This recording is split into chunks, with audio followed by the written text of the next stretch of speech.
I still remember the night when my life changed forever. My name is Ethan, and I grew up in a small, underdeveloped village in the United States. Life was never easy for my family. We struggled to afford even 2 meals a day. My parents, 2 brothers, 2 sisters, and I lived on the outskirts of the village because of our social status. The discrimination was something we had learned to live with, but nothing could prepare me for the horror that unfolded one fateful night. It all started when I stumbled upon a terrifying secret about my community.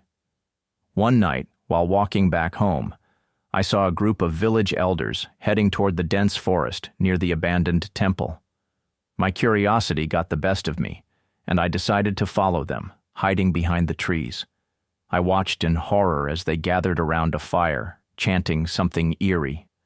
My heart pounded when I saw them uncover a hidden compartment beneath a stone slab. Inside was a pile of gold gleaming under the moonlight. I couldn't believe my eyes. If we had this much gold, why were we still suffering? One of the elders spoke in a hushed voice. "This gold is a gift from the dark force, but it is cursed. Whoever tries to use it for themselves will face a horrible death. We must continue the rituals to keep the entity satisfied." My body froze. Accursed gold? It sounded like an old wives' tale meant to scare people away. But as I looked at the gold, all I could think about was how much it could change my life. I could leave this wretched village and start fresh somewhere far away. My greed overpowered my fear, and I made up my mind I was going to take that gold. For the next few nights, I kept an eye on the temple. There were no guards, no barriers, just the stone slab covering the gold. One night, when the village was asleep, I sneaked out. My hands trembled as I lifted the heavy stone slab and grabbed as much gold as I could carry. The moment I took it, I felt an eerie shift in the air. The surrounding forest fell deathly silent, and I could hear faint whispers, voices that weren't there before.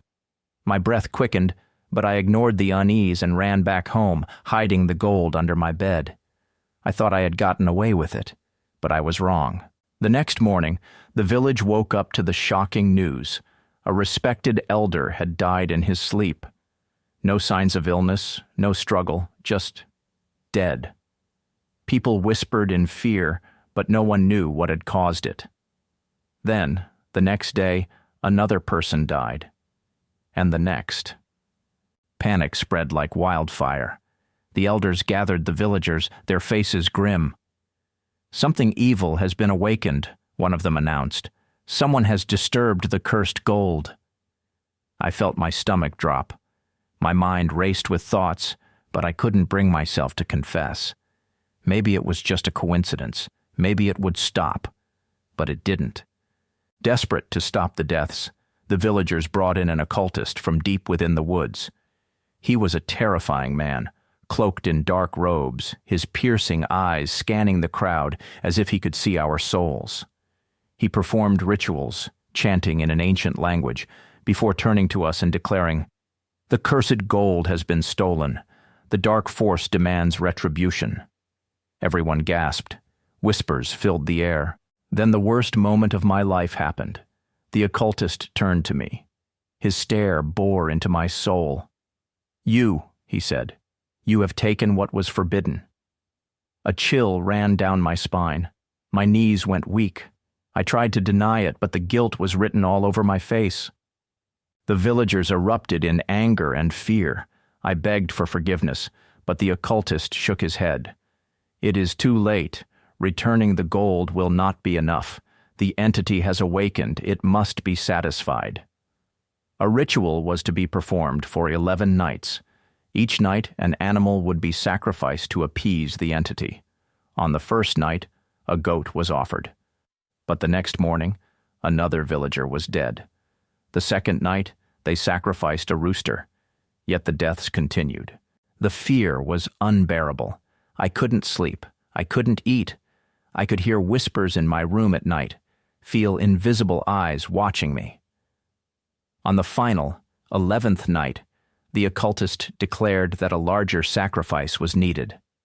A bull was brought to the temple, and the most horrifying ritual I had ever witnessed took place. The occultist chanted louder, his voice echoing unnaturally through the night.